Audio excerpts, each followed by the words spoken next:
Big property వీక్షకులకు నమస్కారం. నేను మీ అడ్వకేట్ ఇంద్రగంటి మధు శర్మ.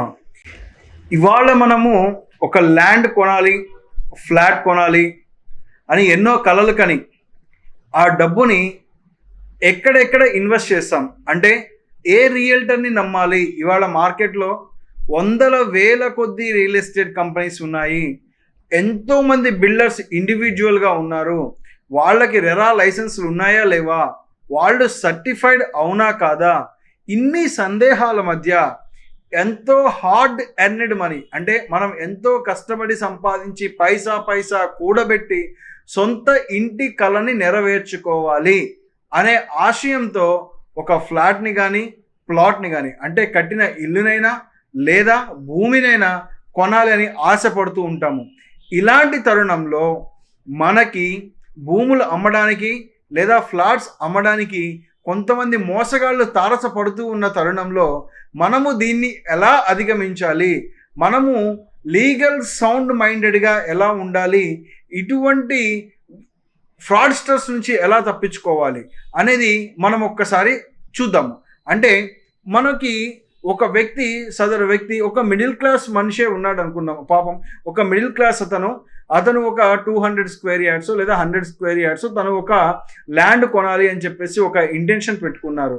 సో సొంత ఇంటి కలను నెరవేర్చుకోవాలి అనే తరుణంలో ఒక రియల్ ఎస్టేట్ కంపెనీని అప్రోచ్ అయ్యి నాకు పలానా ఏరియాలో అంటే ఒక చోట నాకు ఈ ల్యాండ్ కావాలి, నేను ఇల్లు కట్టుకోవాలి అని చెప్పి తను ఆశిస్తాడు. తను ఏం చెప్తాడు ఆ తరుణంలో, నేను ఇక్కడ ల్యాండ్ కొని ఇల్లు కట్టాలి అంటే నాకు తర్వాత హోమ్ లోన్ వచ్చే ఫెసిలిటీ కూడా ఉండాలి, అలాంటి వాటిని చూపించండి అని చెప్తారు. అప్పుడు ఆబ్వియస్లీగా మనకి రియల్ ఎస్టేట్ కంపెనీస్ చెప్పే సమాధానం ఏంటంటే yes we provide the banker also. అంటే మేము పలానా బ్యాంకర్ దగ్గర సర్టిఫైడ్ అయి ఉన్నాం సార్, మా డాక్యుమెంట్స్ అన్ని పలానా బ్యాంకర్ వెరిఫై చేస్తున్నారు, మీరు వారి దగ్గరికి వెళ్ళండి, అక్కడ మీకు ఇంకా ఈజీ ప్రాసెస్ అవుతుంది అని చెప్తుంటారు. కానీ ఇక్కడ మీకు ఆబ్వియస్లీ కొనే వాళ్ళకి తలెత్తేటువంటి అనుమానం ఏంటంటే ఇతను చెప్తున్నది నిజమా కాదా, ఫస్ట్ వచ్చేట అనుమానం ఇతను చెప్తున్నది నిజమా కాదా అనే అనుమానం వస్తుంది. సో దీన్ని అధిగమించడానికి మనం ఏం చేయాలి అంటే కొన్ని మెలకువలు కొన్ని సలహాలు ఉన్నాయండి. వాటిని మీరు పాటించే తరుణంలో ముఖ్యంగా మీరు కొనవచ్చా లేదా అని తెలుసుకుంటాం. ఫస్ట్, మీ దగ్గరికి ఎవరైనా ల్యాండ్ అమ్ముతాము, ఫ్లాట్ అమ్ముతాము అని అప్రోచ్ అయితే ఫస్ట్ మీరు ఆ వ్యక్తి యొక్క రెప్యుటేషన్ని, ఆ కంపెనీ యొక్క రెప్యుటేషన్ని మార్కెట్లో తెలుసుకోండి.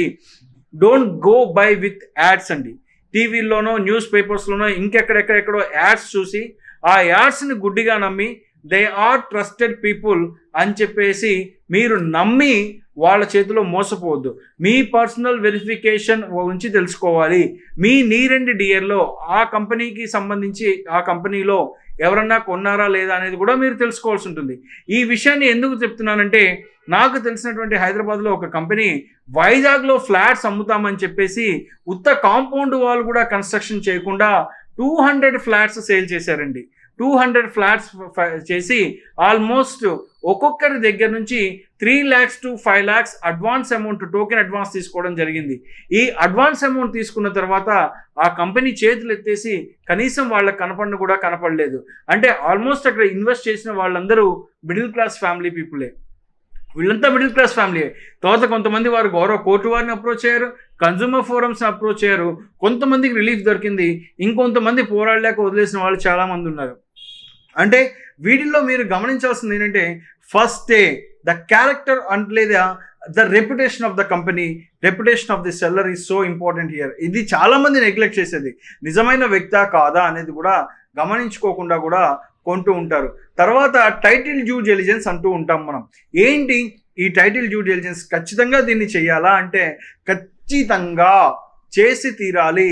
అన్ని లక్షలు అన్ని కోట్లు పెట్టి మనం ప్రాపర్టీ కొనేటప్పుడు మనము ఉన్న బాధ్యత ఏంటంటే కనీసం మనకి చేత కాకపోయినా మనకి తెలిసిన వాళ్ళ దగ్గరికి వెళ్ళి పలానా ప్రాపర్టీ నేను అక్కడ కొనాలి అనుకుంటున్నాను, దీనికి సంబంధించినటువంటి పత్రాలు, డాక్యుమెంట్లు ఏవైతే ఉన్నాయో అన్నీ ఖచ్చితంగా ఉన్నాయా లేదా వెరిఫై చేయండి అని చెప్తారు. సార్ మాకు ఇది తెలియదు. ఎస్, మీకు తెలియదు కరెక్టే, కానీ రెగ్యులర్గా టైటిల్ డ్యూ డిలిజెన్స్ చేసే అడ్వకేట్స్తో చేయించుకోండి.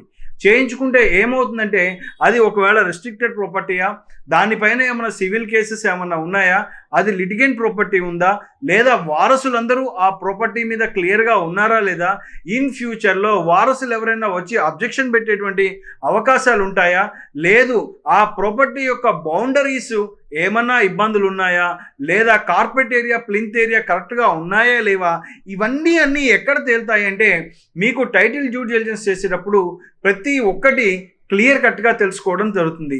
ఈ టైటిల్ డ్యూ డిలిజెన్స్ ఎలా చేస్తారంటే ఇన్ జనరల్గా ఫస్ట్ ఇన్స్టాన్స్లో ఒక 30 years వరకు, అంటే 30 years back from the date of doing title due diligence నుంచి 30 years బ్యాక్ వరకు ఆ ప్రాపర్టీని ఎవరెవరు పర్చేస్ చేశారు, ఎంతమంది చేతులు మారింది, ఎలా వెళ్ళింది అనేది మనం గమనిస్తూ ఉంటాము. ఆఫ్టర్ ది 30 years ఇంకా సరిపోవట్లేదు, we are not getting the clarity, మనకు ఒక వీఆర్ ల్యాకింగ్ ది క్లారిటీ అనే అంశం కనుక మనకు తెలిస్తే, అంటే మన క్లారిటీ తగ్గుతుంది అనుకుంటే 30 నుంచి ఇంకొక 20 years పెంచుకుంటాము.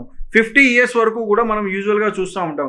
ముంబై లాంటి మహానగరాలు కొంచెం పెద్ద పెద్ద సిటీస్కి వచ్చేసరికి సమ్ టైమ్స్ మనం 100 years వరకు దానిపైన ఎవరెవరు ఉన్నారనేది కూడా మనం వెరిఫై చేసుకుంటూ ఉంటాము. అంటే ఇంత ప్రాసెస్ చేసుకుంటే కనుక అది క్లియర్గా ఉందా లేదా టైటిల్ అనేది మనకి ఒక అవగాహనలోకి రావడం అనేది జరుగుతూ ఉంటుంది. ఇది యూజువల్గా జరిగేది. ఇది కాక టైటిల్ డ్యూ డిలిజెన్స్ అంతవరకు చేసుకున్న తర్వాత మాత్రమే if the title of the land is very clear అనుకొని there is no litigation on this land, దానిపైన లిటిగేషన్ లేదు అని తెలుసుకున్న తర్వాత మాత్రమే వెళ్ళాలి. ఇంకొకటి సార్, లిటిగేషన్ ఉన్నది మాకు ఎలా తెలుస్తుంది అంటే యూజువల్గా మనం ఏదైనా ప్రాపర్టీని కొనాలనుకున్నప్పుడు యూజువల్గా మనకి సెల్లర్ ఏం చేస్తారు, సెల్లర్ మనకి డాక్యుమెంట్లు ఇస్తూ ఉంటారు. సార్ జిరాక్స్ కాపీ తీసుకోండి అని డాక్యుమెంట్లు ఇస్తూ ఉంటారు. ఆయన ఏమన్నా మిస్ చేశారు అనే అనుమానం కనుక మీకు ఉంటే, నిజంగా మీరు ఆ ప్రాపర్టీ మీద మనసుపడి కొనాలి అనుకుంటే సబ్ రిజిస్టర్ ఆఫీస్లో వాటికి సంబంధించిన సర్టిఫైడ్ కాపీస్ని కూడా అప్లై చేసుకొని మనము ఆ సర్టిఫైడ్ కాపీస్ని కూడా తీసుకొని వాటి నుంచి కూడా మనం వెరిఫై చేసుకోవచ్చు. ఇదంతా లేదు అనుకుంటే మీకు ఈజీగా రిఫ్లెక్ట్ అయ్యేది కొన్ని మెజారిటీ ఆఫ్ ది కేసులో రిఫ్లెక్ట్ అవుతుందండి. ఎక్కడ 1 or 2 మిస్ అవుతుంటాయి, బట్ మెజారిటీ ఆఫ్ ది కేసులో మీకు రిఫ్లెక్ట్ అయ్యేది లీగల్ లిటిగేషన్ కనుక దానిపైన ఉండుంటే ఈసీలో ఖచ్చితంగా రిఫ్లెక్ట్ అయి తీరాలి. ఎందుకంటే ఎప్పుడైతే లిటిగేషన్ ఎంకరేజ్ అవుతుందో అప్పుడు సబ్ రిజిస్టర్ ఆఫీస్కి ఇన్ఫర్మేషన్ ఇవ్వడం జరుగుతుంది. ఆ ల్యాండ్ అమ్మద్దు కొనద్దు అనే ట్రాన్సాక్షన్స్ చేస్తూ ఉంటారు. అప్పుడు మీకు ఖచ్చితంగా ఈసీలో ఈ విషయాలు తెలుస్తుంటాయి. అంటే ఎన్కంబరెన్స్ సర్టిఫికేట్ అంటాము. ఈ ఎన్కంబరెన్స్ సర్టిఫికేట్ ద్వారా ఎంతెంత మారింది, ఎప్పుడెప్పుడు మారింది, ఎవరెవరు హక్కుదారులు దాంట్లోకి వచ్చారు, భూ యజమానులు ఎవరు, అనుభవదారులు ఎవరు, ఇవన్నీ పట్టాల్లో తెలినా ఈసీలో మనకి కొంచెం బ్రీఫ్ పిక్చర్ వచ్చేటువంటి అవకాశం ఎక్కువగా ఉంటుంది. కొంతమంది మేజర్గా నన్ను అడిగేది ఏంటంటే, సార్ పలానా ఓనరు అంటే ఒక ల్యాండ్కి ఎక్స్ అనే అతను ఓనర్ అయితే గనక అతను వై అనే అతనికి పవర్ ఆఫ్ అటార్నీ చేస్తున్నారు, ఈ వైని అమ్మమన్నారు, whether he is a legal holder of that power of attorney or not, అంటే రైట్ హోల్డరా కాదా అనేటువంటి అనుమానం మాకు వచ్చింది సార్, అతని దగ్గర పవర్ ఆఫ్ అటార్నీ దగ్గర మేము కొనవచ్చా లేదనేది కూడా అడుగుతుంటారు. Yes, absolutely power of attorney ఉంటే కనుక మీరు పవర్ ఆఫ్ అటార్నీ ఉన్న వాళ్ళ దగ్గర మీరు ప్రాపర్టీ కొనడంలో ఎటువంటి సందేహము లేదు. కానీ మీరు గమనించుకోవాల్సిన అంశం ఏంటో చెప్పినా, ఇక్కడ power of attorney registered power of అటార్నీయా కాదా అనేది మీరు వెరిఫై చేసుకోవాల్సిన బాధ్యత కూడా ఉంటుంది. ఆ పవర్ ఆఫ్ అటార్నీ రిజిస్టర్ అయి ఉంటే కనుక అతను ఎంటైటిల్డ్, అతను అమ్మేటువంటి ప్రాపర్టీని మీరు కొనుక్కోవచ్చు.